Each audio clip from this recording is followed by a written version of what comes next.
Authority para mapabilis ang pagpapalabas o release ng halos 1,000 container van ng imported na bigas na nakatenga sa iba't ibang daungan ng Maynila sa nakalipas na ilang buwan. Nagbabala ang kalihim na kung magtatagal pa sa MICT at South Harbor ang mga imported na bigas ay maaaring makaapekto ito sa supply ng nasabing butil. Sa tingin naman ni PPA General Manager Jay Santiago, sadyang inaantala ng mga consignee ang pagpapalabas ng mga inangkat na bigas dahil iniintay nila na tumaas ang presyo nito sa merkado. Isyu ng bayan. Dos. At maitim ang balak, magtago ka na. 2x2. Si Jerry at si Anthony, narito na. 2x2. Hahataw ng todo, urado ka. 2x2. Ang katotohanan, dala nila. 2x2. Walang sinasamba pali, maniwala ka. 2x2. Hataw ng husto, tol, umasa ka. 2x2. 2x2.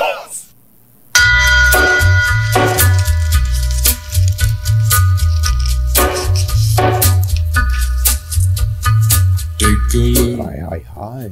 at your town and go across Magandang morning.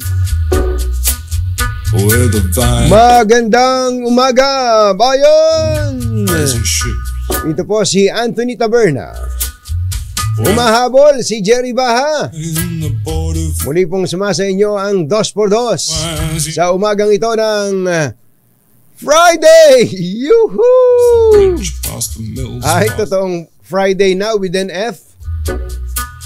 on a gathering storm. Today is September 20, 2024. Red ride. Kumusta po kayo? Sana po ay nasa mabuti kayong kalagayan.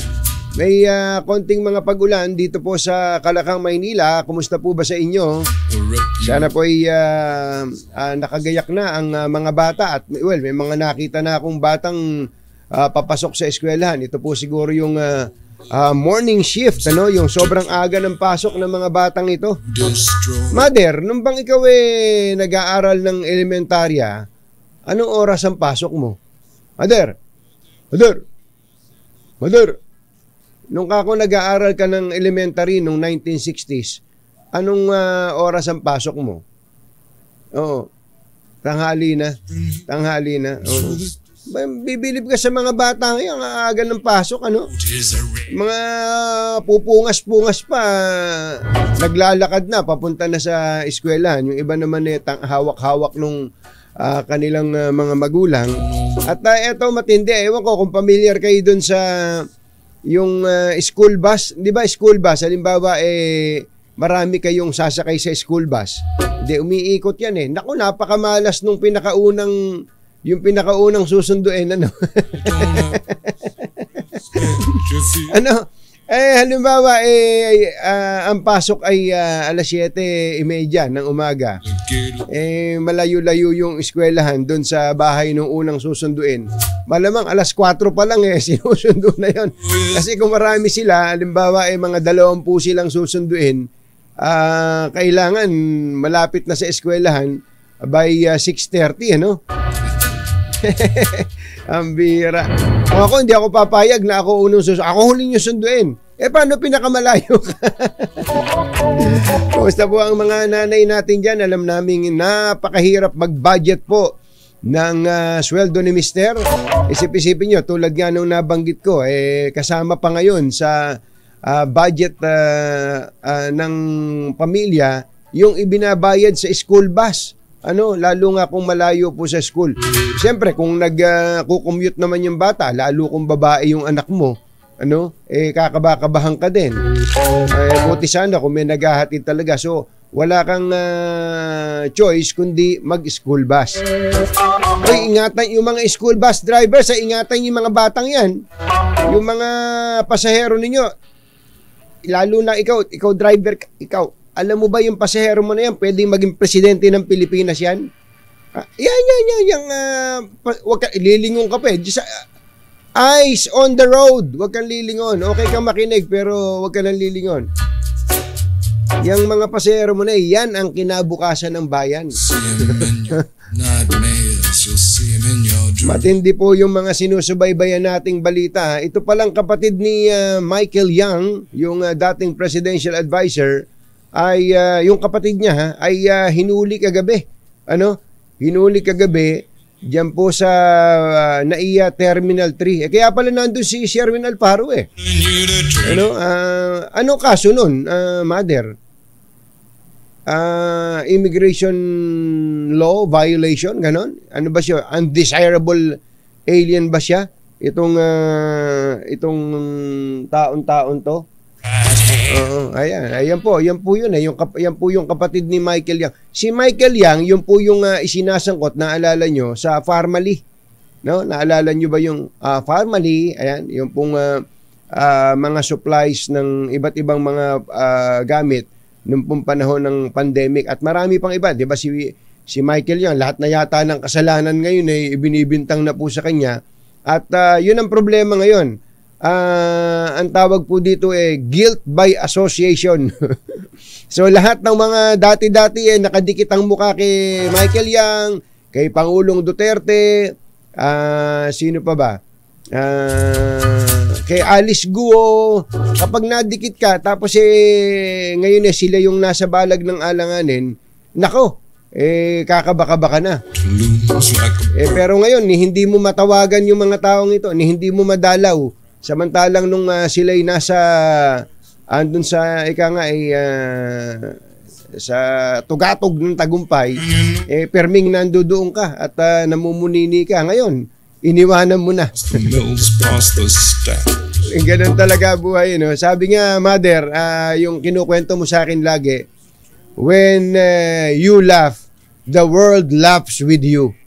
But when you cry alone. Ang mga kumbatsero ng bayan, Katunying at Ka-Jerry. 2x2. Naalala ko po itong humarap kahapon sa House of Representatives Quadcom. Yung dati pong alkalde, yung dating alkalde ng Iloilo City, si Mayor Jed Patrick Mabilog, umiyak eh. Kalaking lalaki umiyak eh, no? Di ba tayo, ganun ang kalalaki mo kang tao umiiyak ka. Maiiyak ka talaga doon sa nangyari sa kanya. Isip-isipin mong mayor siya, na obliga siyang umalis ng bansa, iwanan yung kanyang tungkulin sapagkat siya po ay inilagay sa narco list, at meron po siyang mga impormasyon na natanggap na siya papatain. At kaya daw po siya ipinapatawag nun sa Campo Crame para ituro ang dalawang mataas na opisyal ng Liberal Party na drug lord din. Nako! Sabi, makakalusot ka lang kapag ka ikinanta mo o sinabi mo na drug lord sina Mar Rojas at Franklin Drilon. Naku po, nanang ko po. Umabot pala sa ganun, may ganun palang, yun, sinabi niya habang siya ay lumuluha, mga kababayan, yung kanyang karanasan, sabi niya, yung aking karanasan na ito, na inabot daw niya yung walang-wala siya. Isip-isipin mo, from being a mayor to walang-wala, sila pala ay nakakuha ng political asylum sa Amerika, siya at ang kanyang pamilya, mga kababayan. Sabi niya, hindi niya daw po pinapangarap na mangyari kanino man ang karanasang inabot niya during that time.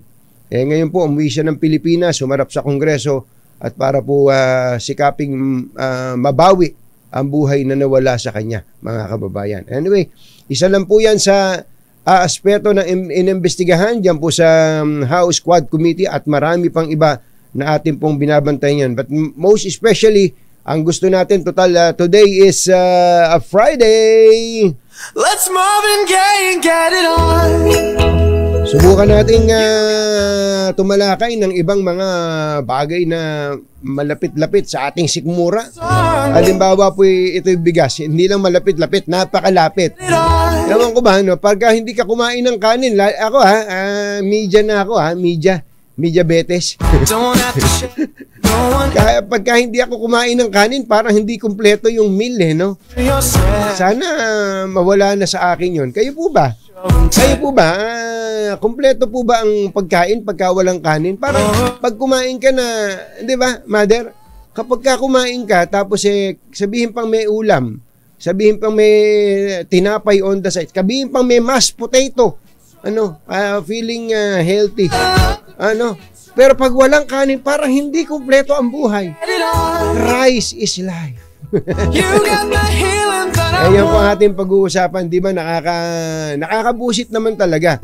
Di ba? Nangako ang ating mga taga-gobyerno na by this time, dapat po bumababa na ang presyo ng bigas, especially yung po imported na bigas. Mantakin mo. Mantakin nyo. Kaya pala hindi bumababa ang presyo ng bigas, yung in-import na bigas, hindi po mailabas o hindi inilalabas. Sa Jabang hindi inilalabas sa ating po mga daungan. Ito matindi. Mamaya, tawagin mo nga itong general manager ng PPA na ito mamaya. Isip-isipin nyo ang sinasabi po. Sinasadya daw po pala nitong mga busit na to, nung ibang mga traders, inangkat nila yung bigas, sinasadya nila na huwag ilabas mula dun sa port kahit dapat na pong ilabas. Bakit? Tanong nyo kung bakit. Bakit? Bakit? Kaya pala tinetenga para kapag tumaas pa yung presyo ng bigas sa merkado, doon nila ilalabas. Tinan mo na itong mga tinamaan na magaling na to. Dapat tanggalan ng karapatan na mag-angkat o kaya magnegosyo sa bigas Mamaya pakausapin natin si PPA General Manager Jay Santiago. Dapat hambalusin itong mga taong nagsasamantala po sa ating mga kababayan. Chill lang. Less stress. At maraming mga sakit na nalilikha ang stress, kaya wag po tayong masyadong may stress. Oras po natin, Mr. Jalom Tang. Lakyam Chapwehun, 6:18 ng umaga, ACS Balita. Susunod na. Kung hindi po sa inyo ay hindi po number one ang DZRH sa Metro Manila at Mega Manila survey na isinagawa po ng Kantar Media. Thank you! Balitang makatotohanan, balitang maaasahan. ACS Balita. Walang makakaligtas, walang makakalampas. Saan mang sulok ng kapuluan, Luzon, Visayas hanggang Kamindanawan. Basta't may balita, ipagwagwagan ng sikat na tagapagbalita. ACS Balita. Kasama ang 2x2 tandem Anthony Taberna at Jerry Baha. ACS Balita. Ang programang ito ay hatid sa inyo ng ACS Manufacturing Corporation, ISO certified, maker of world-class quality Pride detergent.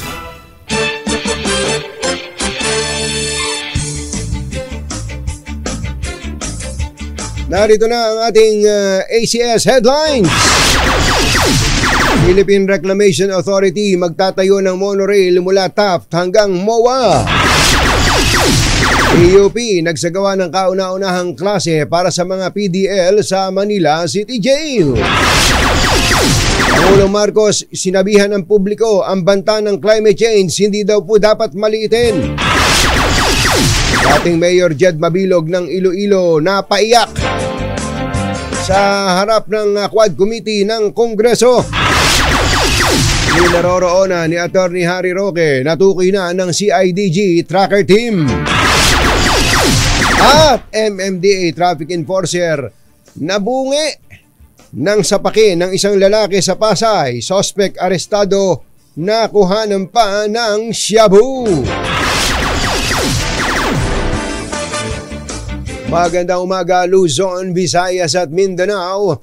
Good morning Philippines. Hello world.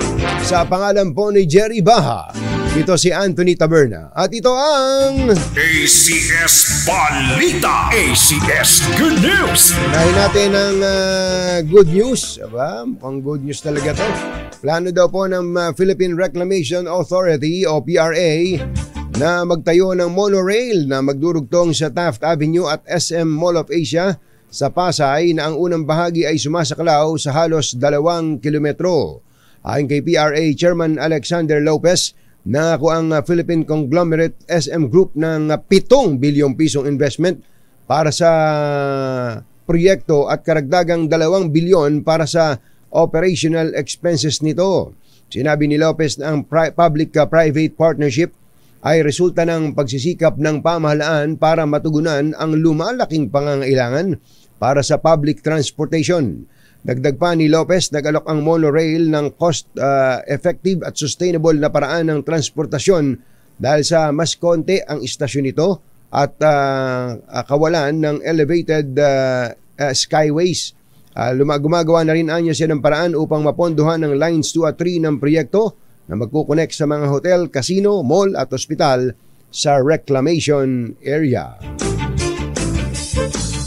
Sa unang pagkakataon, nagdaos po ng in-person o face-to-face classes ang PUP Open University para sa tinatawag na persons deprived of liberty o mga preso sa Manila City Jail Male Dormitory. Sa FB post ng PUP, 72 preso ang naka-enroll sa Bachelor of Science in Business Administration, Major in Marketing Management Program.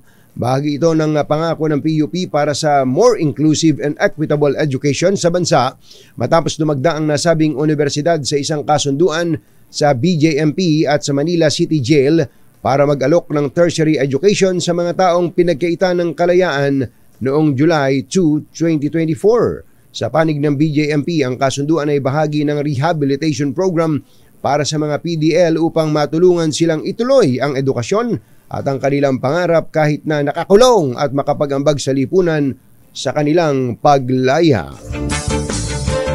Yan yung maganda po itong ginagawa ng PUP Open University na to. Kung po pwede nga yung iba pang mga paaralan, gayahin ito. Ano po? Naalala ko, Mother, siguro mga 15 years ago, baka hindi lang 15 years ago, ako po nakumbida ni dating Assistant Solicitor General at ngayon ay Sandigan Bayan Justice sa Carl Miranda. Carl Miranda na maging tagapagsalita doon sa kanyang klase. Meron siyang klase sa Bilibid. Sa Bilibid. Ang mga estudyante niya, mga nandun sa Bilibid, kung di ako nagkakamali, ito ay proyekto ng Perpetual Health College. Parang University of Perpetual Health,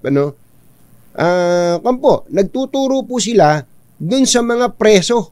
Sa mga, convicted pa yun, Convicted. Nakumbida ko, nagsalita naman ako, Sabi ko, lalaya rin kayo. Kala ko, magsisitakas Lalaya kayo kako sa kamangmangan. No? Di ba?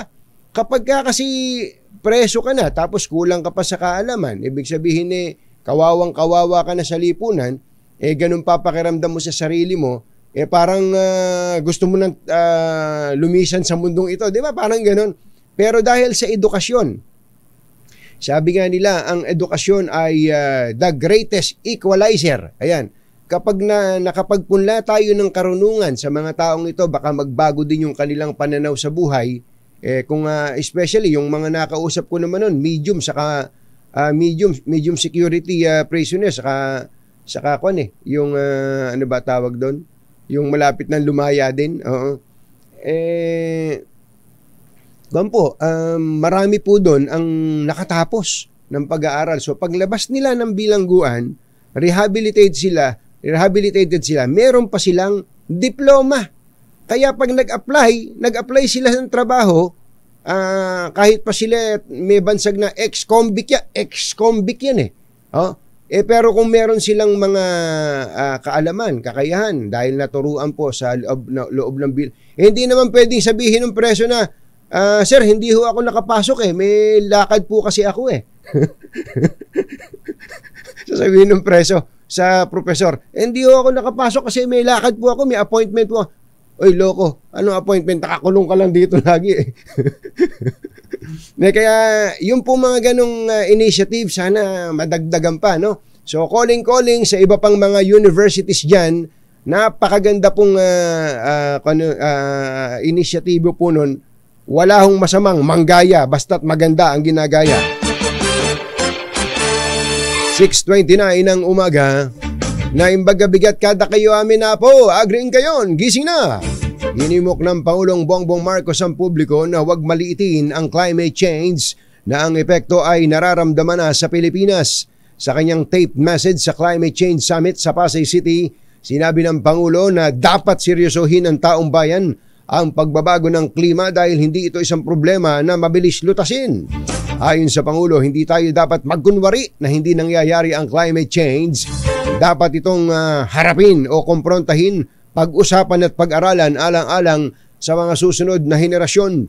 Naniniwala rin si Pangulong Marcos na ang pagbabago ng klima ay mas seryoso kaysa sa COVID-19 pandemic.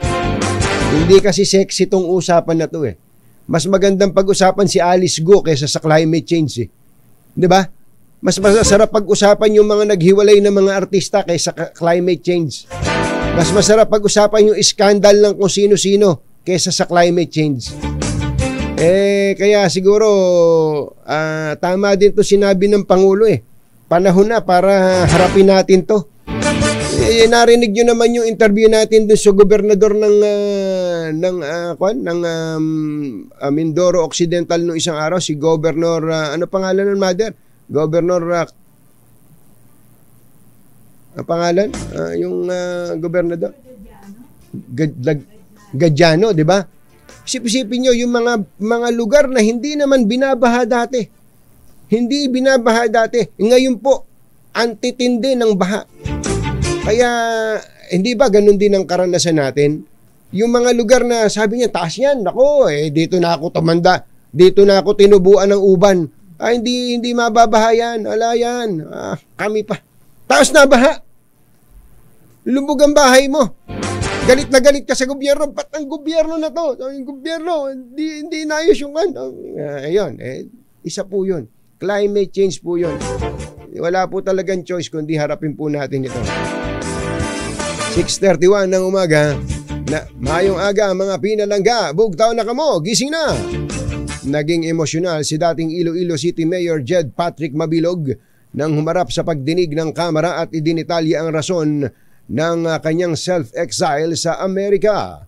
Sa pagharap sa House Quadcom hearing, ikinuwento ni Mabilog na matapos siyang idawit ni dating Pangulong Duterte sa narco-list, ay inimbitahan siya sa Campo Crame para makipagkita kay Senator Bato de la Rosa na noon ay hepe ng PNP. Pero nakatanggap daw po siya ng tip mula sa isang hindi na pinangalan ng general na papatayin siya sa kampo. Dahil sa takot, lumipad siya sa Japan kinabukasan para na rin sa nagkataong speaking engagement niya doon, at pagkatapos ay dumiretso ng Amerika para magpasailalim sa political asylum kasama ang kanyang pamilya. Sana ang nadanasan naming paghihirap na durog, persecution, trauma, at saka walang-wala ay hindi po mararanasan ng iba.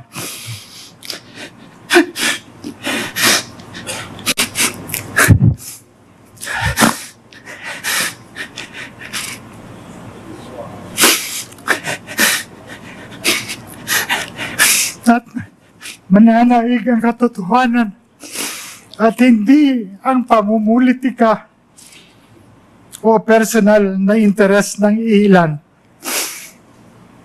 Pasensya na po. Maraming salamat po. Ang napaiyak na si dating Mayor Jed Patrick Mabilog ng Iloilo. May lead na ang PNP kung saan nagtatago si dating presidential spokesman Harry Roque. Ang kay CIDG spokesperson na Lieutenant Colonel Imelda Reyes, may impormasyon ang nakalap ang tracker teams ng PNP CIDG ngunit hindi muna ito isa sa publiko upang hindi maapektuhan ang kanilang operasyon. Bukod dito, bineberipikapaan niya ang impormasyon matapos silang makatanggap ng CCTV footage sa kinaroroonan ng dating opisyal. Samantala, nagbabala rin ng PNP sa sinumang nagkakanlong kay Roque na maaari silang makasuhan ng obstruction of justice. Una nang tiniyak ng PNP na nasa bansa pa si Roque batay na rin sa kanilang pakikipag-ugnayan sa Bureau of Immigration. Nabungi ang isang traffic enforcer ng MMDA matapos sapakin ng isang lalaki habang nagsasagawa ng road clearing operation sa lungsod ng Pasay. Kinilala ang enforcer na si Emerson Pagala, 62 anyos, senior citizen na pala. Itong si Pagala na miyembro po ng Special Operations Group Strike Force. Batay sa report, tinotow ni Pagala ang isang sedan na iligal na nakaparada sa FB Harrison Avenue sa Barangay 26 nang videohan siya ng isang lalaki. Sinaway ni Pagala ang lalaki na kinilalang si Juver Solsona Abalos sa pagbivideo sa kanya dahilan upang mainis ang suspect at sinapak siya ng 3 beses sa mukha. Nagtamo ng pasa sa mukha si Pagala at saka natanggal din ang kanyang ngipin dahil sa pangyayari, habang naaresto naman si Abalos na nakuhanan pa ng shabu sa kanyang bulsa. Alas 6:35 ng umaga, susunod! Dito mo! Makakausap po natin ang may-ari ng Philippine Ports Authority. At meron siyang nadiskubre kung bakit hindi pa nailalabas ang bigas sa ating pong mga merkado. Yan at iba pa sa pagbabalik ng ACS Balita. 6:35. Walang balitang makakaligtas, walang balitang makakalampas, saan mang sulok ng kapuluan. ACS Balita! ACS Balita! Ang programang ito ay hatid sa iyo ng ACS Manufacturing Corporation, ISO Certified, maker ng world-class quality Pride detergent. Hi! Maganda morning! Anong araw today, kumbachero? Kumbachero? Wala pala. Today is Laundry Day Friday! Yuhuu! At pag Laundry Day Friday, all you need is Pride washing machine detergent. May stain away formula triple stain away formula kaya tanggal ang makapit, madikit at malupit na dumit mancha. Kaya easy ang labada. Kaya pala mula noon hanggang ngayon, all you need is Pride. All you need is Pride. ACS. Kasama ang 2x2 tandem Anthony Taberna at Jerry Baja. ACS Balita. Doon po sa mga taga San Jose del Monte, Bulacan, may inilabas na pong statement sa atin yung Prime Water ha. Mamaya babasahin po natin ho. At doon naman po sa mga nagme-message sa atin, sabi nitong si Navi Dasor, buti pa ang preso binibigyan ng oportunidad na matuto ng libre. Pero ang TESDA, nagbabayad ka dahil walang nag-i-sponsor tapos paaso-aso pa ang schedule ng pasok at pagtuturo. Kung ganun, matindi Matindi. Yung TESDA sana ang manguna dyan para matuto ang PDL na maging mekaniko, panadero, mananahi at iba pa. O yun, tama din yun. Magandang umaga. Mabuti pa raw yung mga nakulong. Mga nakulong sa labas daw hindi nakapag-aral. Hindi po, alam nyo mga kababayan, hindi pa nangyari sa buhay natin ito. Libre elementary, dati libre talaga elementary. Ngayon libre high school, libre pa kolehiyo sa public yung state universities and colleges. Libre. Kumbaga, hindi lang natin inaalam, libre po ngayon ng pag-aaral. May exam lang, may entrance exam lang, pero libre po. Ang poproblemahin na lang natin yung baon araw-araw at magugulat ka. Ang mga LGU nga ngayon, ultimo yata, kansunsilyo mo libre sinasagot na ng mga LGU. Napaka-inam na nga mag-aral ngayon, sa totoo lang. Wag lang natin sasayangin yung feeding program. Jerry Baja at Anthony Taberna sa 2x2 sa DZRH. Andito na ba siya? Kausapin natin ang may-ari ng Philippine Ports Authority, ang General Manager ng Philippine Ports Authority, si Attorney Jay Santiago. GM Santiago, magandang morning. Si Katunying po ito. Magandang umaga po, Katunying, at magandang umaga din po sa lahat ng nanonood at nakikinig sa atin. Tagabantay lang po ng mga pantalan, Katunying. Biro lang po natin. Diretsuhin na nga po natin, may ginawa kayong pag-iikot kahapon dyan sa mga daungan. Ano bang mga na-discover nyo dyan tungkol sa reklamo? Actually, naglabas pala ng statement itong si Secretary Kiko Tiu Laurel na naiipit daw sa mga daungan yung mga inangkat na bigas na dapat sana nagpababa na sa presyo sa merkado. Well, yun nga po natin yung lumabas na balita na yon, na tayo po syempre na alarma po tayo dahil sa napakatagal na pong panahon wala naman po talaga tayo na-experience na port congestion, at nung binigyan din po na port congestion daw po ay isa sa mga rason kung bakit mataas ang presyo ng bigas. Syempre po tayo sa PPA hindi po natin matatanggap yun dahil alam naman po natin yung buong organisasyon po ng PPA nagsusumikap na mapabuti po at maging efficient po yung pagpapatakbo po ng mga pantalan natin, ano? Mm-mm. At dahil nga po doon tayo po ay nag-inspection at nang malaman natin sa sarili po nating mga mata yung tungkol po sa inihahayag na may port congestion. Dawat nakita naman po natin kasama po yung mga kasama natin sa media na wala pong port congestion, balik pa po particular po itong sa MICT po at sa South Harbor. Oo. Tunying 70% po ng mga importasyon natin sa buong Pilipinas diyan po sa dalawang terminal na diyan po dumadaan, ano? Diyan po karamihan ng pati po mga bigas dumadating din po diyan. Mm-hmm. Ang current utilization po kasi natin ngayon sa Port of Manila nasa 70% lang po eh. Ganun? So maluwag na Opo, matagal na pong 70% yan, Katunying. Umaakit lang po yan na mga 91% hanggang 92% kapag panahon po ng Pasko hanggang Chinese New Year. Oo. But generally po sa buong taon naglalaro lamang po yan between low na 67 to high of 72% po. Ganun pala. Kung wala po palang port congestion, bakit hindi daw makalabas yung mga container ng bigas dyan? Kaya nga po, nung chinek po natin kahapon, nalaman po natin na dyan lamang po sa dalawang terminal sa Port of Manila, ay meron na po diyang 888 na containers na cleared na po ng Bureau of Customs. Bayad na po ang taripa niyan, bayad na po ang buwis niyan. Ang hinihintay na lamang po ay sunduin po yan ng mga consignee niya. Oo. Bakit po okay na pala, ready na palang lumarga, hindi diyan pa? Well, yun nga po, no? At sa atin pong pagtatanong at pag-aanalisa, mukha pong historically, makikita po natin na yung pong pagpo-pull out po ng mga container na yan, bugso-bugso po, at makikita po natin, maibabangga natin doon po sa mga panahon na medyo tumataas po yung presyo ng bigas, ay nagpo-pull out po yung bultuhan, ano? At kapag medyo maganda-ganda po ang presyo at mababa ang presyo ng bigas, nakatenga lamang po dyan. Matitrace po yan ng Department of Agriculture historically po, ano?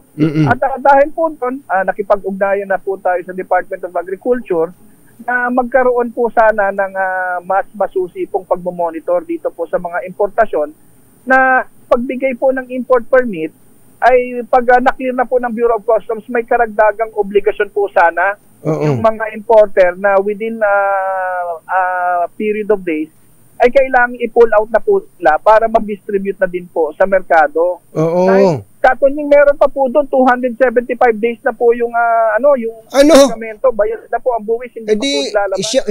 Siyam na buwan ng nandidiyan? Tama po, Katunying, meron pong 275 days, meron pong 90 days, may 60 days, may 30 days, ganun po. Hindi, sobra na yun. Unang-una, bukod dun sa naapektuhan po yung presyuhan sa labas, meaning sa merkado, kung po yun, malalaon po yung bigas na yun, maluluma, babaho pa nga yung bigas na yun. Tama po, Katunying, ano? At ang ano nga po natin, ang pinagdinidiinan po natin dito, ay lahat naman po tayo ay bumibili po ng bigas at tayo po ay kumakain ng kanin. At hindi po namin matatanggap sa panig po ng PPA na kami po ay maakusang ika nga nakakadagdag pa po sa pasanin ng bayan na kung kaya nagmamahal po ang bigas, ano, na malayong-malayo po sa katotohanan. Oo. Hindi, bukod po dun sa, baka nga iniintay nilang, siyempre, negosyante yan, iniintay nilang tumaas yung presyo para makinabang sila ng sobra-sobra. Ano pa ho yung pwedeng dahilan? Ba't naman, hindi ba may mga bodega naman sila? Di sa bodega na lang nila itenga yan, ibig sabihin, doon na sila maghintay ng pagtaas ng presyo kung talagang yun ang intensyon. Well, unang-una po, Katunying, yung pong binabayaran po dyan sa mga pantalan po natin, yung daily storage fees po dyan, di hamak po kasing mas mababa yan kumpara po dito sa mga binabayaran po sa mga pribadong warehouse, ano? Oo. Sa labas ng pantalan po. So, dahil po sa baba ng storage fee, nakakasama pa po yan, ano, dito sa sitwasyon po natin sa bigas. Kaya iniisip po namin, pinag-aaralan namin na maski sa bigas lamang po ng mga importasyon, ay magpapataw na po tayo ng dagdag na penalty, no, kapag yan ay nag-exceed po doon sa number of days na dapat ay pinupull out na nila. Papanggit ko lamang po, Katunying, sige po. Under po doon sa sa bagong Customs Modernization and Tariff Act, maski po cleared ang kahit na anong kargamento, kapag yan po ay hindi pinull out ng consignee, after 30 days ay pwede na po yang ilitin ulit ng Bureau of Customs at isubasta po, ano? So tayo po din po ay makikipag-ugnayan sa Bureau of Customs tungkol po dito sa mga overstaying na container, particular po sa bigas, at mapakinabangan na po at masolusyonan po ng Bureau of Customs din po. Nako, napaganda yan. So kung may almost 1,000 containers ba yan, GM? Sa ngayon po, 888 po. 888 siguro, mga gano ang volume yan? Nasa 24 million kilos po yan, Katunying. Ay, napakadami. 24 million kilos, lahat po na yan, lampas ng 30 days? Meron pong naiiwan pa po. Basta ito po, sigurado ako, lampas po ng 5 araw, may lampas ng 10. Karamihan po kasi normally po, Katunying, ang tinatawag po nating dwell time, nasa 5.4 days lamang po yan. Meaning, karamihan po ng kargamento ay nailalabas po talaga mahigit konti lang sa 5 araw pagdating po sa barko, no?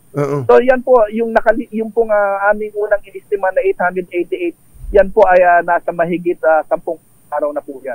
Mahigit 10 araw na yan. Subukan nilang paabutin ng 30 days, kumpiskahin ninyo at ibenta, sabihin nyo sa kay Customs Commissioner Bienvenido Rubio at nang sumakit ang ulo ng mga importer na yan, ano?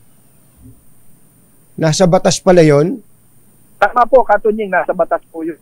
Nasa batas pala yon. Higi po, GM, asahan po namin na palayasin nyo na yung mga yung mga consignee na yan, yung mga para kuhanin na nila lahat ng mga inangkat nila at ng pakinabangan po ng ating mga kababayan sa murang halaga. Thank you so much. GM, may pahabol lang pala ako.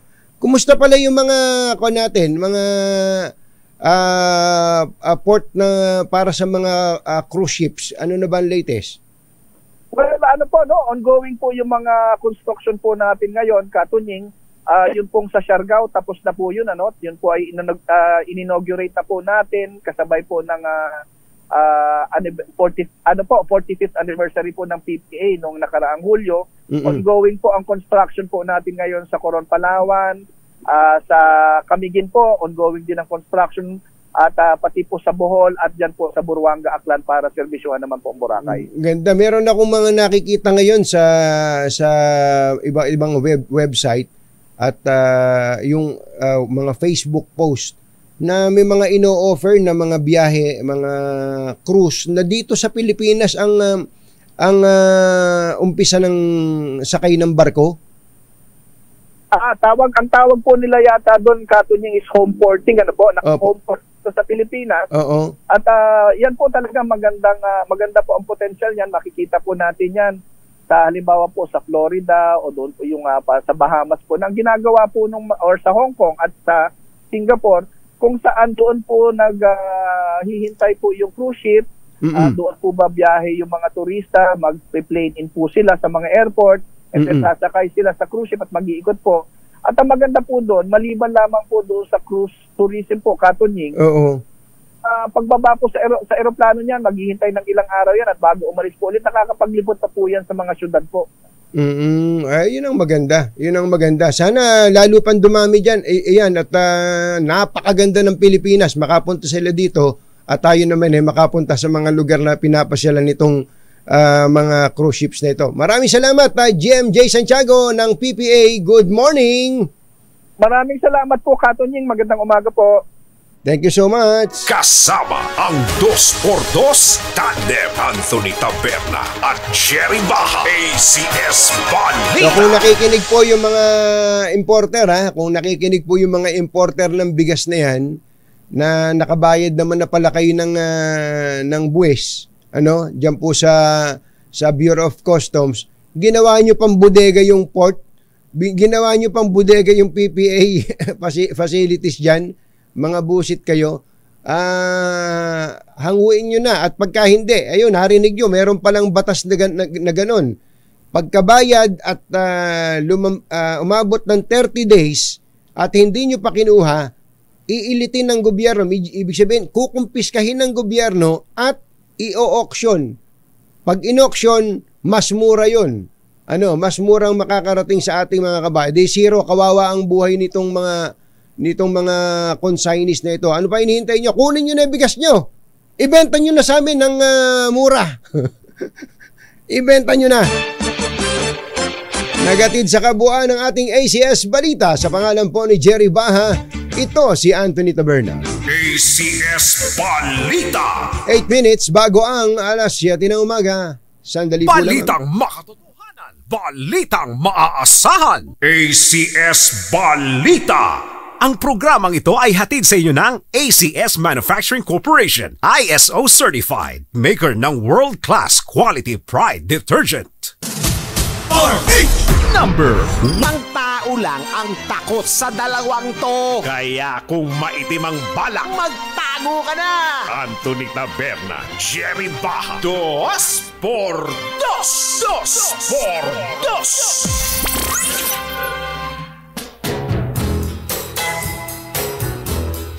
Mag-aalas 7 na pala ng umaga. Natutuwa tayo dahil sa yung ibang mga nanonood sa atin ay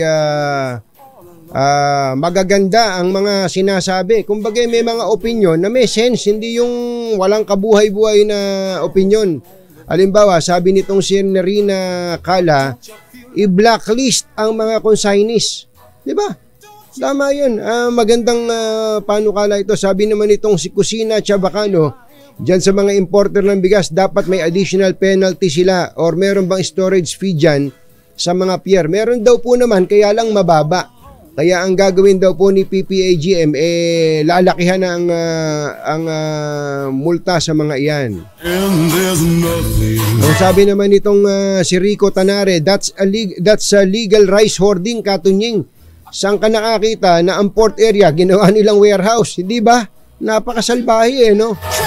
Urbano Belonia, Bureau of Customs, pangunahing pagkain ng bawat tao ang bigas. Dapat yan ang inuuna nyo. Mali po kayo kasi sinasadyan yan. Matagal na yan. Ayan. Sandali lang, pasok lang natin. May update lang po tayo mula kay Giselle Ricafort.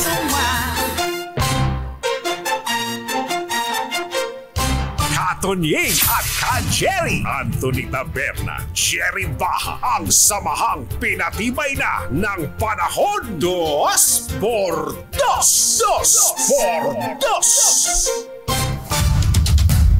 Yan, tama yun. Pagka mga may sense ang inyong mga komentaryo, babasahin natin.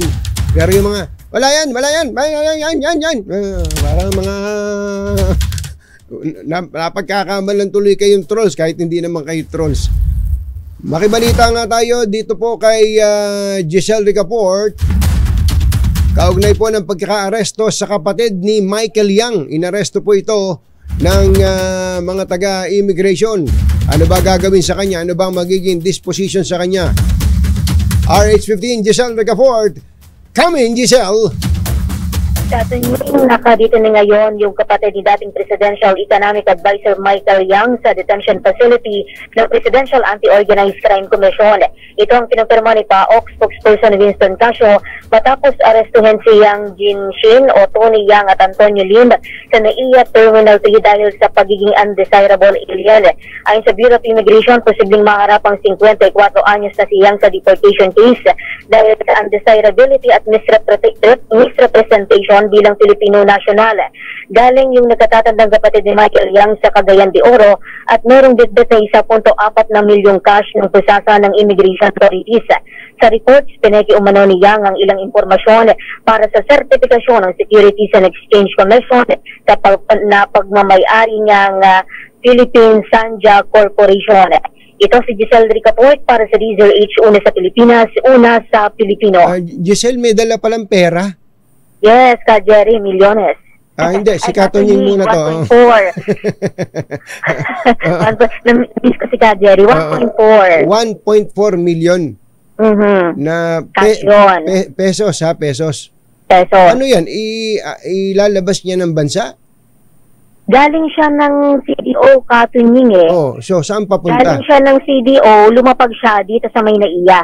So wala pala siya sa international airport. Nasa domestic pala. Domestic pala to. Domestic Terminal 3. Domestic Terminal 3. So papasok lang ng Maynila. Okay. Akala ko ay papalabas ng Pilipinas.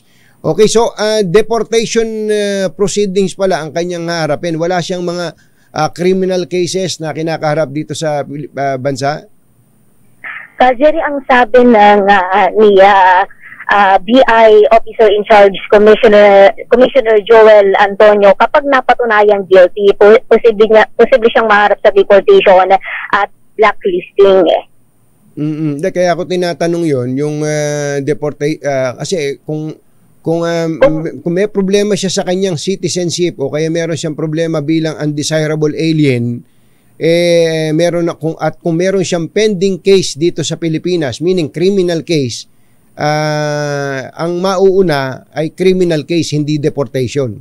Oo, kailangan daw munang ma-resolve Katunying lahat ng nakabindin niyang reklamo dito. Kasi meron din daw reklamo sa kanya, Katunying, yung mga Pilipinong empleyado nung pagmamayari ng Steel Corporation. Hindi daw nahuhulugan yung kanilang SSS, Pag-ibig at PhilHealth contributions. Okay, sige, maganda yon. Kasi malamang papaharapin din sa Quadcom yan Yun yung binabanggit ng Kamara. Balak din nilang imbitahan sa susunod na pagdinig itong si Antonio Lim. Ayun ang Philippine passport niya under the name of Antonio Lim. Sa kanyang Filipino passport. Pero ang talagang pangalan pala niya ay? Ang kanyang pangalan ay si Yang Jinshin. Ayun. Isang Chinese national. Okay. Maraming salamat na Giselle sa update. Thank you. Salamat, Katunying. Si RH15 Giselle Ricaport nag-uulat.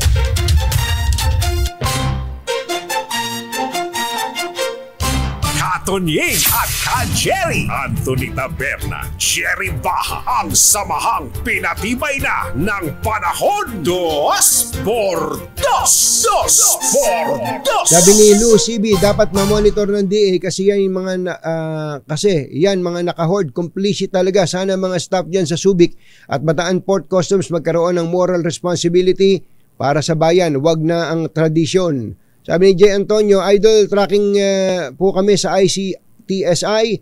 Pumapasok mahal na mga penalty kasi private institution. Dapat lakihan din ng mga government fees para maramdaman din nila ang mga bayarin ng gobyerno. Yun. Okay. Maraming salamat sa mga messages na galing sa inyo at I'm sure nakikinig po ang mga otoridad natin, especially dito po sa usapang bigas na iniipit. Ulitin natin, sinasadyang wag ilabas ng mga consignees para daw po intayin tumaas ang presyo ng bigas. Mga busit sila. Kauna-unahan sa Pilipinas. NBC Manila Broadcasting Company. DZRH, member, kapisanan ng mga broadcaster ng Pilipinas. Member KBP, oras. Kapopoy, 7 minuto na makalipas ang 7 ng umaga. Balitang bagong-bago, balitang dapat alam mo, balitang magdadagdag ng talino dahil bagong impormasyon, makibalita, unang-una sa DZRH. Pangunahing balita kasama ang 2x2 tandem nina Anthony Taberna at Jerry Baha. Ngayon po ay Biyernes, 20 na sa buwan ng Setyembre 2024. Pauumpisa lang ng bare months, matatapos na pala 2 September, ano? Grabe, ang bilis! Narito na ang ulo ng ating mga pangunahing balita. Dating Mayor Jed Mabilog ng Iloilo, inakusahan si dating Pangulong Duterte na ginamit ang drug war para resbakan ang mga kalaban sa politika. Alice Guo, pinatawan ng contempt ng House Quad Committee. O ano gagawin niya? Ikukulong siya? Nakakulong na siya. Hindi na nakakatakot yung contempt ngayon. DZRH exclusive, dating Pangulong Duterte nireregaluhan umano ng babaeng miyembro ng KOJC ni Pastor Kibuloy ayon sa isang whistleblower. 39% ng mga Pinoy gumanda ang buhay nung nakaraang taon ayon sa SWS survey. 41% ng pogo sa bansa handa nang umalis sa Pilipinas. Kapatid ni dating Economic Presidential Advisor Michael Yang naaresto ng PAOK at Immigration sa NAIA. Magandang umaga Luzon, Visayas at Mindanao. Good morning, Philippines! Hello, world! Sa pangalan po ni Jerry Baha, ito si Anthony Taberna. At ito ang... Pangunahing balita! Detalye ng balita sa aming pagbabalik, 7:09 ng umaga. Sa deportation at blacklisting, ayon kay Immigration OIC Joel Anthony Viado, naharap din sa iba pang kaso si Yang. Kabilang rito ang pamimeke ng impormasyon sa SEC certification ng PhilSandia Corporation at kasong paglabag sa SSS at Universal Healthcare Act. Sinabi naman ni PAOK Chief Undersecretary Gilbert Cruz, leader ng mga magkakapatid siyang at sa ngayon ay naharap sa paglabag sa immigration laws. Ibininyag ni dating Iloilo City Mayor Jed Patrick Mabilog na ginamit ni dating Pangulong Rodrigo Duterte ang kanyang war on drugs campaign para targetin at patahimikin ang mga kalaban sa politika. Sa pagharap sa House Quad Committee, naiyak si Mayor Mabilog nang ibahagi ang banta sa kanyang buhay noong panahon ng Duterte administration. Sinabi ni Mabilog na matapos siyang isama sa narco-list ay tumawag sa kanya si dating PNP Chief Bato de la Rosa at pinapupunta siya sa krame para mag-usap dahil naniniwala ito na hindi siya sangkot sa droga. Ngunit isang kaibigang general ang tumawag sa kanya na huwag pumunta dahil gagamitin siya para ituro bilang drug lord ang dalawang leader ng oposisyon, si dating Senador Frank Drilon at dating DILG Secretary Mar Rojas. Just after that call, my Philippine cell phone rang. This time, it was another general. His voice was grim. Mayor, do not return. Your life is in danger. The accusations against you are all fabricated. But if you go to Krame, you'll be forced to point fingers to an opposition senator and a former presidential candidate as drug lords. Anyways, you were told na you will pinpoint a certain former senator and a certain presidential. Can you mention again the name of that senator and that presidential? Your Honor, if you would allow me, I can write their names also. Your Okay. Honor. So you cannot mention now? Mayor? Just write down. If I ask you, better you answer yes or no. Is it Senator Maroas, former Senator Maroas? Yes, sir. Oh, is it former Senator Drilon, which is your cousin? Yes, sir. Oh. Ang tinig ni Mayor Mabilog habang tinatanong ni Congressman Paduano ng ABB. Hindi napigilang maging emosyonal ng dating alkalde ng Iloilo City sa pagharap sa hearing ng Quad Committee. Iti matapos idetalye ni dating Mayor Jed Mabilog ang dinanas niyang takot at pagdurusa sa mga banta ni dating Pangulong Rodrigo Duterte nang isama siya sa narco list noong 2016. Sa kanyang opening statement, ipinakita ni Mabilog ang ilang video ng lantarang pagbabanta sa kanya ni dating Pangulong Duterte. Para kay Mabilog, hindi lamang ito simpleng mga pagbabanta dahil tiyak siya na kaya itong gawin ng dating Pangulo. Sana ang nadanasan naming paghihirap na durog, persecution, trauma, at saka walang-wala ay hindi po mararanasan ng iba.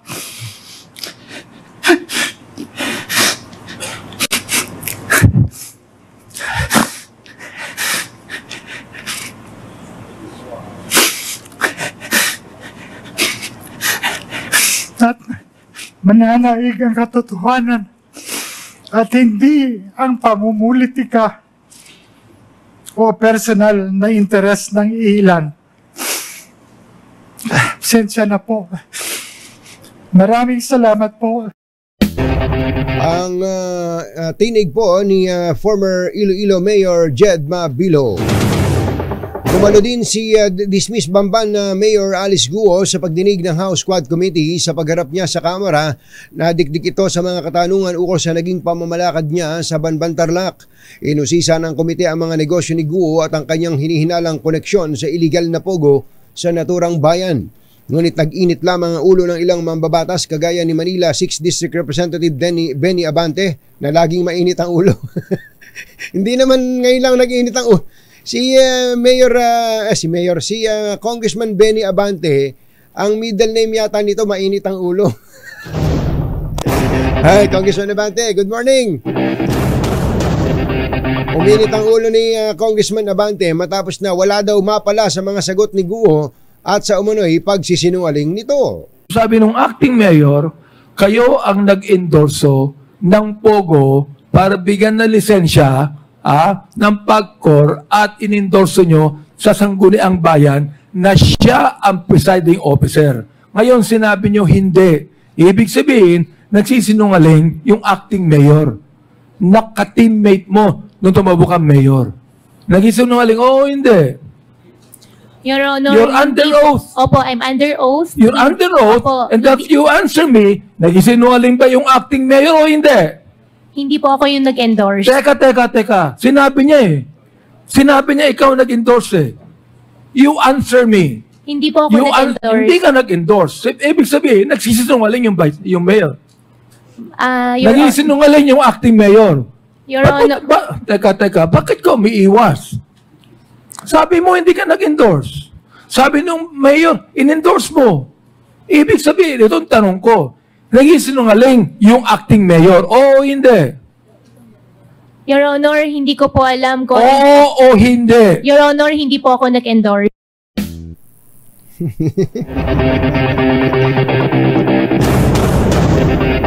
Ano tingin nyo? Pino na rin si Guo ng Vice Chair ng Quad Committee na si Antipolo Congressman Romeo Acop sa anyay hindi akmang paggamit ni Guo ng right against self-incrimination. Madam Go, tinanong po kayo kanina kung nagpunta kayo na Malaysia. Sinagot po ninyo, di po ba? Bakit hindi kayo nag-invoke your right against self-incrimination? Sige po, ngayon mag-i-invoke na po ako. Sorry. Kasi, ngayon, tinatanong ko, bakit ngayon i-invoke mo? Invoke. Mas naintindihan ko na po yung rights ko po ngayon, Your Honor. Ano po? Mas naintindihan ko na po yung rights ko po, Your Honor. So, ibig sabihin kanina, hindi mo naintindihan yung karapatan mo. After numerous hearings doon sa Senado, ngayon mo lang naintindihan yung rights mo? Samantalang ini-invoke mo na ng 1,000 times? Huwag mo kaming tanga, iha. Niloloko mo na kami. Tama yung sinabi ng aking mga kasamahan. You are making a mockery of the citizens of this country. Kasi hindi ka taga rito. Po ang mainit na rin ang ulo na si Congressman Romeo Acop habang paisi-isi lang si Alice Duo. 7:21 ng umaga, ibinunyag ng isang dating miyembro ng Kingdom of Jesus Christ o KOJC na naging whistleblower na rin na nireguluhan ni Pastor Apollo Kibuloy si dating Pangulong Digong Duterte at iba pang opisyal na kaibigan nito ng babae sa harap ng aligasyon na sangkot ang self-styled Son of God sa human trafficking. Sa eksklusibong panayam ng 2x2, sinabi ni Arlene Stone, dating manggagawa ng KOJC at tumatayong tagapagsalita ng mga dating miyembro ng KOJC na nasa Amerika, nasa loob pa ng compound ng simbahan sa Davao City ang biktimang inalok ni Kibuloy kay Duterte. Bukod kay Duterte, may ilan din umanong opisyal sa gobyerno ang nakinabang sa mga babaeng miyembro ng KOJC na alaga ni Kibuloy. Iniaalok pa sa iba yung mga victims? Yung ano lang po, hindi naman lahat, no. Actually, itong information na ito na inaalok sa mga very close friends lang ni Kibuloy, no? Like for example, dating Pangulong Duterte, inaalok kung sino yung meron silang gugustuhan na isa sa mga pastoral ay binibigay ni Kibuloy. At ganon? Sa iba pa ng mga close-in friends ni Kibuloy na nasa kapangyarihan. Meron hong nagkwento sa inyo, umamin sa inyong victim na sila'y inialok din o ano tawag ba doon? Ipinasa kay dating Pangulo, nabanggit nyo, dating Pangulong Duterte? Yes po. Meron po, meron. Nagulat ako doon Ako din. Medyo... Hindi. Ang tinig po ni Arlene Stone sa panayam ng 2x2. Samantala, certified marites. Ito po ang sinabi ng isa sa legal counsel ni Pastor Apollo Kibuloy kay Arlene Stone, ang dating miyembro ng KOJC na nagbunyag ng umaning illegal na mga aktibidad ng religious group. Ayon kay Attorney Mark Tolentino, sa tamang panahon ay sasagutin nila ang lahat ng aligasyon ni Stone, ngunit sa ngayon ay pagtutuunan muna nila ng pansin ang planong pagsasampa ng kaso ng PNP sa mga personalidad na umanay nagkanlong at tumulong sa pastor. Samantala, pinili rin na manahimik muna ng PNP kaugnay ng mga ibinunyag ni Stone. Unang sinabi ni Stone sa DZRH na nakinabang din si dating Pangulong Duterte sa mga biktima ng human trafficking at sexual abuse ni Pastor Kibuloy. Lumapit din sa Senado ang dating miyembro ng KOJC para humingi ng tulong kaugnay sa nangyayari sa loob ng KOJC. Sinabi ni Arlene Stone na ilang mga senador na muna ang kanyang nilapitan online, ngunit tanging si Senador Risa Ontiveros lang ang tumugon sa kanya. Manny Pacquiao, nilapitan ko rin yan pero wala tayong respond. I think, I don't know if Ejercito ay... Pero si Senator Risa yung last. Yun. Pero binanggit din niya si Raffy Tulfo na nilapitan niya pero hindi lang nasama dun sa soundbite na yan. Okay. Yan po si Arlene Stone. Makibalita nga tayo sa Campo Crame. Mukhang yung pong mga journalist o mga mamamahayag, especially dyan po sa Mindanao, ay nakakaranas na daw po ng harassment mula sa mga taga KOJC. Ganon? Anong klaseng harassment yan? Ano response ng PNP? RH52 Edniel Parosa, Kamin Edniel. Katunying handang sumaklono ang Criminal Investigation and Detection Group sa mga mamamahayag na nakaranas sa mamanay harassment sa pagko-cover nitong higit 2 linggong pagsuyod ng kapulisan sa Kingdom of Jesus Christ compound para arestuhin ang nooy puganteng si Pastor Apollo Kibuloy. Sa mensahe ipinalabas ngayong umaga, si CIDG spokesperson Police Lieutenant Colonel Imelda Reyes, sinabi nitong tutulong ang CIDG sa mga journalists na gustong magsampa ng formal na reklamo sa naturang religious organization. Ginawa ng CIDG ang pahayag matapos umalma ang National Union of Journalists in the Philippines o NUJP Davao Chapter hinggil sa natanggap na pagbabanta at verbal abuse mula sa mga miyembro ng KOJC. Higit 40 reporter at mga photographer, kabilang na ang mga kasama natin sa radyo dyan sa lungsod ng Davao, ang nagsabing ilan sa kanilang mga kasama ang nagpa-blatter na patungkol sa mga naranasang pang-abuso o pang-harassment rather sa 30 hektaryang compound. Payo ni Reyes, magtungo lamang itong naturang media men, mga media personalities sa pinakamalapit na tanggapan ng hanay para matulungang mag-file ng kaukulang reklamo. Ito si Edniel Parrosta, nag-uulat para sa DZRH. Una sa Pilipinas, una sa Pilipino. Thank you, Edniel. Susunod! Sino tong veteranong actress? Saan ba yun?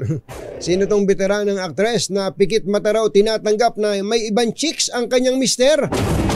Mother, pwede mo bang, kaya mo bang gayahin to? Itong isa raw veteranong actress na tinatanggap na lang niyang may ibang chicks yung kanyang mister para lang huwag mawasak ang kanilang pamilya. May ganun ka rin pang, ganun ka din? Magandang umaga kay parang Ayayupan ko. Kayo, ano masasabi nyo rito? Mga misis, tatanggapin nyo ba? Pikit mata na lang ang pambububae ng inyong mister para lang hindi mawasak ang pamilya? Ganon? Nako, wag nyong sasabihin sa misis ko yan at matatamaan ako. Yan at iba pa sa pagbabalik ng Pangunahing balita 7:27 ng umaga. Mga nangunguna at mga bagong balita sa DZRH. Pangunahing balita. Pangunahing balita sa showbiz. Magandang dilag, puso ko yung nabi. Ay. Kumusta na po kayo mga magagandang dilag dyan? Biyernes ngayon mga kumbatsero, kaya happy weekend na naman. Baka may bala kayong magliwaliw dyan ha. Enjoy din pag may time, buti na lang at may isang bangko na kahit weekend, may mga branches na bukas pa rin. Actually kahit nga holiday yan bangkong nag-umpisa sa letter B, as in BDO. Yun. Usually, ang mga bukas nilang branches ay yung mga nasa mall o di kaya malapit sa groceries para convenient at accessible. Nasa 1,700 po ang kanilang branches nationwide at may 5,500 na ATM sa buong bansa. Iba din kung gusto mong mag-open ng account, kumuha ng credit card o loan, o kaya iba pang financial product o service, hanapin lang ang pinakamalapit na BDO branch sa inyo. Yun. Andiyan na ba? Good morning po sa mga sumusubaybay sa atin sa Facebook at sa YouTube. Pasensya na kayo, may problema yata yung ating Facebook. Yung kahit tapos na tayo, tuloy-tuloy pa rin.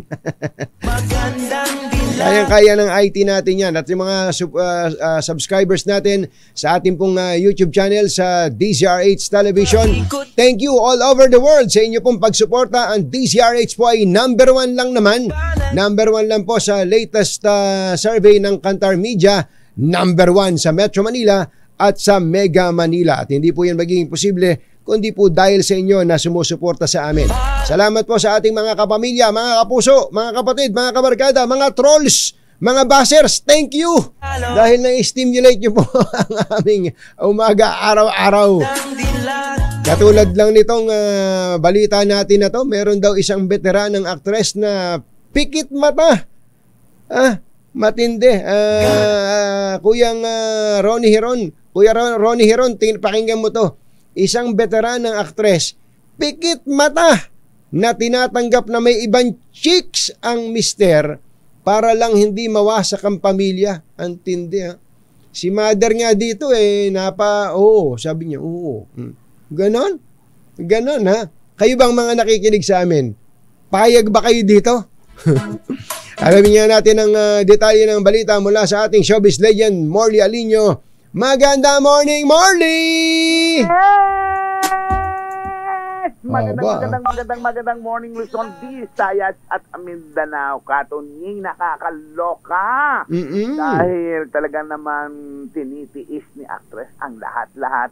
Ma-save lang ang kanyang pamilya. Kumbaga talagang tunay na ina ito na ipinaglalaban niya ang kanyang pamilya.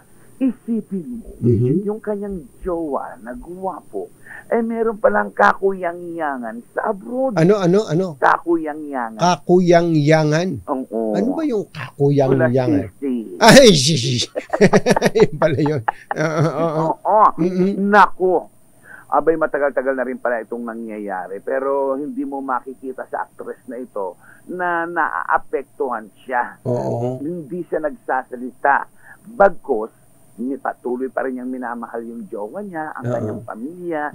At kahit na nasasaktan na siya ng sobra-sobra, ay tuloy-tuloy pa rin siya sa pagmamahal ng kanyang pamilya. Marami rin na naaawa sa actress na ito dahil grabe rin naman na naging sakripisyo nito para sa kanyang pamilya. Ang naturang actress. Kung sa bagay, naalala mo si Tita Morley, si Amado Guyena, yung dating, yung pogi. Yung pogi. Na bata pa akong reporter nito na interview silang mag-anak sa Mel and J. Naalala mo nung araw yung palabas na Mel and J? Mel and J, meron yan. Nung araw. Na-interview si Amado Guyena, tapos andun yung misis niya. Magandang babae din eh. Tapos ang mga anak nila, sila Tina Revilla. Diba? Yung mga magagandang mga lahi yan eh. Ngayon, dahil pogi yung Amado Guyena, sabi nung misis niya, alam ko namang nambububae yan eh. Oo. Pero imbis anyang awayin ko, pinabayaan ko na. Basta sa akin siya umuuwi. Sabi gano'n. Yan ang katwiran. Basta sa akin siya umuuwi. O kita mo nagsawa. O ngayon, buo yung pamilya ko. May ganun eh. Yan ang may ganun paniniwala eh. Yan din ang katwiran nung nanay ni Joey Marquez. Mami Tess. Kaibigan ko to si Mami Tess eh. Oo. Diba si Artemio Marquez kung sino ay, nako. Si jowa. Oo. Matindi yun. Hanggang sa si Nanay Tess, binantayan ko pa nga yan nung mamatay siya sa dyan sa may Cardinal Santos eh. Nagbantay pa nga ako sa kanya. Pero patuloy pa sinasabi niya na kailanman ay hindi niya inaway si Artemio Marquez sa pambababae nito. Kaya original na asawa eh. Basta ngayon nga ang sabi, basta sa akin umuwi. Basta sa akin ka. Umuwi. Parang ganun eh, no? Oo nga, sabi ni Kuya Ernie Kaok, tama. Sabi may mga lalaking ito, may mga sumasang-ayon sa atin eh. Si Kuyang Jimmy Policarpio kaya na nagbe-birthday ngayon. Ano kaya ang masasabi dyan? Si Paring Ray Langit, birthday ngayon. At saka si Manny Augusto ng Cavitex. Manny, happy birthday. Sino to? Ang naturang actress na tinitiis ang lahat-lahat. Wag lang masira ang kanyang pamilya ay si actress. Ayan. May letter. Ayan May letter S.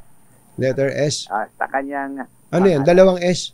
Basta may letter S. Oo. Pero kanyan, magandang actress. Magaling na actress. Mahusay na actress. Yan ang ating DC. Mga ilang taon na yan si Ateng? Mga ilang taon na? Ang alin? Si ating actress. Mga ilan? Teka mo na batiin ko. Mga ilang taon na tingin mo? Siguro nasa mga mag-50 na ito, mga ganun. Mag-50 pa lang? Oo, mga ganun. Mag-50 pa lang? Bata pa to eh. Ay, hindi. Magsi-60 na. Ayan ang sinasabi ko sa iyo. Ikaw, feeling mo, bata ka pa rin eh. Oo, magsi-60 na ito. Sige, batiin mo na. Batiin ko muna si Mami Sherry Ramirez. Ayan. Mami Sherry. At siyempre pa at happy birthday sa aking kaibigan. Ayan, nanay ng aking kaibigan. Na si Mami Pasita Vinyosa. Ayan. DZRH Showbiz Hottest News. Ako po ang yung RH47, una sa Pilipinas, una sa Pilipino. Maraming salamat Tita Morley at binabati na rin natin pala ng happy birthday. Ulitin lang natin pagbati natin kay Kuyang Jimmy Policarpio. Kuya Jim Paul, happy birthday kay Ray Langit. At happy birthday din kay Kuyang Ronald Pua at kay ating Ana Marie Roldan. Happy birthday Kuya Elmer Dueñas. At happy birthday din pala. Naku, belated happy birthday sa aming chief ng aming commissary, Breads and Pastries Commissary na si Kuyang Harley Lim. Happy birthday at sa lahat ng nagbe-birthday. Happy birthday! Kuya Celo Lagmay, magandang morning! Oras po natin, ito pa pala, happy 79th birthday kay Nanay Tasing Badyasay ng Las Piñas, masugi daw na tagapakinig ng 2x2. Thank you, Mami o Nanay Tasing Badyasay. Pangunahing balita, mga nangunguna at mga bagong balita sa DZRH. Pangunahing balita. Magbabalik po kami pagkalipas lang ng 3 oras. This time check is brought. Pangunahing balita, mga nangunguna at mga bagong balita sa DZRH. Pangunahing balita. Kumusta ba presyo ng bigas sa inyo? Ang sabi ni Kuya Jerry Labasan, yung maganda-gandang bigas dito sa amin sa Laguna, 57 pesos. Mahal ng bigas, ano? Grabe. Pero meron pong murang bigas, hindi lang accessible sa lahat. Kaya dapat itong Kadiwa stores na to. Nako, Secretary Kiko Chu Laurel, yung napag-usapan natin na kung maaari lahat ng bayan o kaya lahat ng barangay, hindi naman kasi may mga barangay kasing maliliit. Strategically, mas marami sanang Kadiwa stores, mangyari na po yun. Ilan lang yung Kadiwa stores Damihan ninyo para mas maraming makinabang na kababayan natin. Ang sabi po ni Secretary Kiko Chu Laurel, mukhang ang isang paraan nilang gagawin, para bang franchise. Parang franchise yung i-accredit mo yung mga existing na mga tindahan para maging Kadiwa store. Halimbawa, Ivan's Kadiwa Store. Ivan's Kadiwa Store. So, meron kang ikaw ay babagsakan ng mga kooperatiba, ng mga produkto, hindi lang ng bigas, na ibabebenta mo naman sa mababang halaga. O yun, siguro mas magandang maisakatuparan yan, Secretary Kiko Chu Laurel. And speaking of bigas, plano magpataw po ng mas mataas na storage fee ng PPA o Philippine Ports Authority matapos madiskubre na hindi agad kinukuha ng mga trader ang kanilang inangkat na bigas kahit bayad na ito sa Bureau of Customs. Sa panayam ng DZRH, inihayag ni PPA General Manager Jay Santiago na may tone-toneladang bigas na matagal nang nakatambak sa Manila International Port ngunit hindi kinukuha ng may-ari. Sabi ni Santiago, sa kanyang pag-iimbestiga, naalaman niya na may mga trader na iniintay pang tumaas ang presyo ng bigas bago kunin sa MICP ang kanilang inangkat na bigas.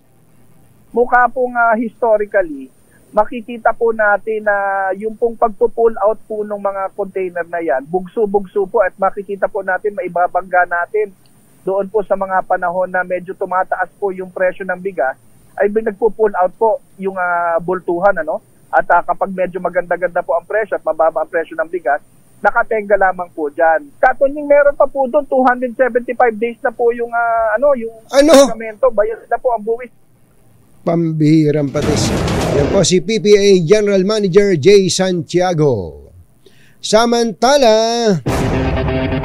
handa ang 41 lisensyadong Pogo na umalis ng Pilipinas. Ito ang sinabi ni Justice Secretary Jesus Crispin Remulla kasunod ng direktiba ng Pangulong Bongbong Marcos na total ban sa Pogo bago matapos ang 2024. Kasabay din ito ng pagbuo at unang pulong ng Task Force Pogo Closure sa DOJ.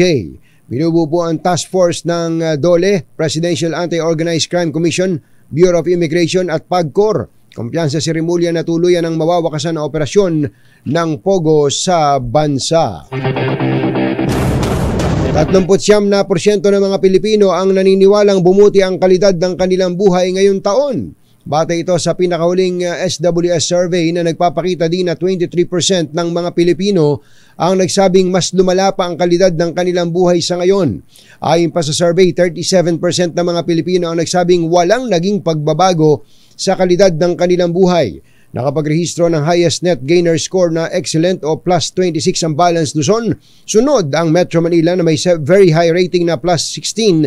Pangatlo ang Mindanao na high rating na plus 7 at ang Visayas sa high rating na plus 1. Umani ng batiko sa mga netizens ang pagsusuot ng earphones ni Vice President Sara Duterte habang nasa pagdinig ng House Committee on Good Government and Public Accountability. Bukod pa ito sa inaning puna ng Vice Presidente sa kanyang pagmamatigas na hindi manumpa na magsasabi ng totoo sa pagdalo sa pagdinig ukol sa paggasta ng pondo ng OVP. Komento ng mga netizens, matindi ang pagkabratinela ng pangalawang Pangulo, kabastusan din umano na may nagsasalita pero nakasuot siya ng earphone. Punto ng ilan na bakit pumunta pa ang Vice Presidente sa pagdinig kung ayaw naman itong matanong tungkol sa budget ng kanyang tanggapan. Kinalma naman ni VP Sara Duterte ang kanyang tatay na si dating Pangulong Rodrigo Duterte kaugnay sa nararanasan niyang anyay political attacks mula sa mga kongresista. Ayon kay VP Sara, ipinarating niya sa mga taong nakapaligid sa kanyang ama na walang dapat ipaglalala ang dating Pangulo at huwag magpa-stress dahil kaya niyang harapin ang kanyang mga kritiko. Inilatag na ng DepEd ang flexible guidelines sa pagpapatupad ng matatag curriculum.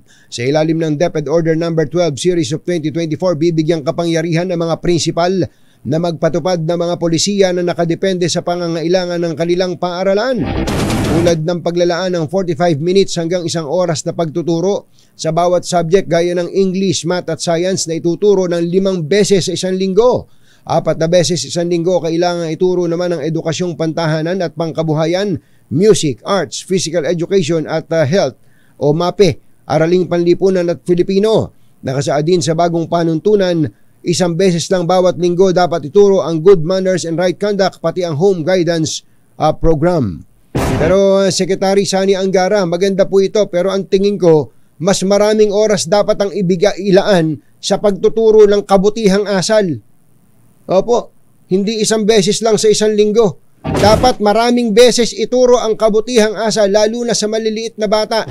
Para yung mga English, Math, Science, madaling matutunan yan eh. Pero ang dapat na unang matutunan ng bata kung paano maging mabuting tao. Okay? Okay daw. O sige, ayos. Alam mo naman ako, madali akong kausap eh. Metro Manila ngayon! Nakibalita tayo sa ating mga RH reporters. Unahin natin ang pinuntahang, may problema sa tubig.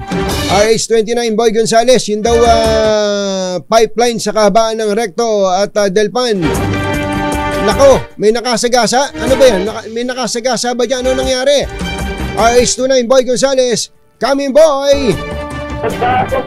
Anthony, kahapon na aksidente nga natamaan yung Metro 2.2 meter na diameter pipeline dito sa Delpan, kanto ng Recto dito sa Tondo, Maynila, sa ginagawa ng third party contractor ng MMDA na nagsasagawa ng drainage sa construction dito sa lugar. Marami nawalan mga residente, mga barangay ang nawalan ng tubig, pero itong mga barangay 11, bagamat wala sila sa advisory ng Maynila kahapon, ay nawalan din sila ng tubig kaya mahaba ang pila rito. Mabuti na lamang tumulong ang Manila Waters na nagdala ng maraming truck ng tubig dito sa kahabaan ng Recto. Malapit lamang to sa may sa area ng Delpan at ayon kay Chairman Leonardo Recto ng Barangay 11, maraming residente at barangay ang nawalan din ng tubig sa kanilang lugar. Pakinggan natin si Chairman Leonardo Recto ng Barangay 11. Barangay 11, 12, 14, tapos sa kabila po, Barangay 18, 17, 19. Pero kahapon pa nag-advise yung sirang pipe na May advisory nga ang Maynila. Ang problema nga po, hindi sila hindi kami kasama dun sa advisory, sa interruption. So kaya nagreklamo ako sa 1626, so sabi ko na bakit ganon? Hindi naman kami talaga nawawalan ng tubig. So nagpanik kami kasi mag-11 kagabi, biglang nawala. Ang ginawa ko po, dahil kasi since mga kasona ko po yung iba, pinuntahan namin dun sa area kung saan nagkakaroon ng tubig. At nakausap ko nga po yung supervisor na ganun nga po. At tinawag nila, kaya nagkaroon po kami ng tubig para sa 2 truck po ang dineliver sa amin. Ang ginawa ko po, yung isang truck, binigay ko muna rito sa 11, yung isang truck binigay ko sa 12. Actually, ilang minuto pa lamang na nakalipas ay nasigawan na yung mga tao rito dahil sa nagkaroon na sila ng supply ng tubig na pala, pambira. Ang problema, yung maraming nawala ng timba kasi nung sinabi niya meron ng tubig, nag-aalisa na yung napakaraming residente na nag-iigit dito. At natanga yung iba mga timba na hindi nila. Ayos na yun. Ayos na yan. At yun, meron na ilang minuto pa lamang, nagbalikan na yung mga residente na nakapila para kumuha ng tubig na supply naman ang galing ng Manila Waters na humingi ng saklolo rin yung Manila para mag-supply ng tubig dito sa naturang lugar. Ito si Boy Gonzales para sa DZRH, una sa Pilipinas, una sa Pilipino. Number Masamang tao lang ang takot sa dalawang to. Kaya kung maitim ang balak, magtago ka na. Anthony Taberna, Jerry Baja, 2 por 2. 2 por 2. Nasaan kaya yung hindi ko makita yung statement ng Prime Water. Yung mga naghihintay po na statement ng Prime Water, mga taga San Jose del Monte, Bulacan, hindi ko makita. Nahanap ko. Pero may statement nabasa ko na sinasabi nilang kanilang inaaksyonan ang problema po dyan po sa San Jose del Monte, Bulacan. Edwin, singilin mo si Boy Gonzales. Dapat dalawa kayo dun Maraming salamat po sa inyong lahat sa pag-suporta po sa DZRH. Kasama na po kami dito sa 2x2. Thank you for making us number 1, DZRH number 1. Magandang umaga pala kay General Diaz na laging nakatutok po sa atin dito sa 2x2. At pati na rin po sa mga taga-subaybay natin dyan po sa Nueva Ecija. Kay Rafi Pangilinan, happy birthday. Kay Ferdinand Molyanida, Prop, happy birthday. Bukas pala yung birthday mo. At sa lahat pa ng nagdiriwang ng kanilang Kuya Danny Flores, happy listening po sa inyo dyan sa San Pablo, Laguna. At magandang umaga kay Kuya Engineer Ronald Talens at mga kasama Kuya Obet Imperio, Kuya Boy Fabian. Ingat po kayo dyan sa pagbibiyahe papunta dyan sa Aurora. Kumusta ba dyan si Governor Tolentino? Raymar Tolentino, magandang morning. Maraming salamat, ingat po kayo. Bye! Happy weekend! Woo! Damdaming Bayan, susunod na.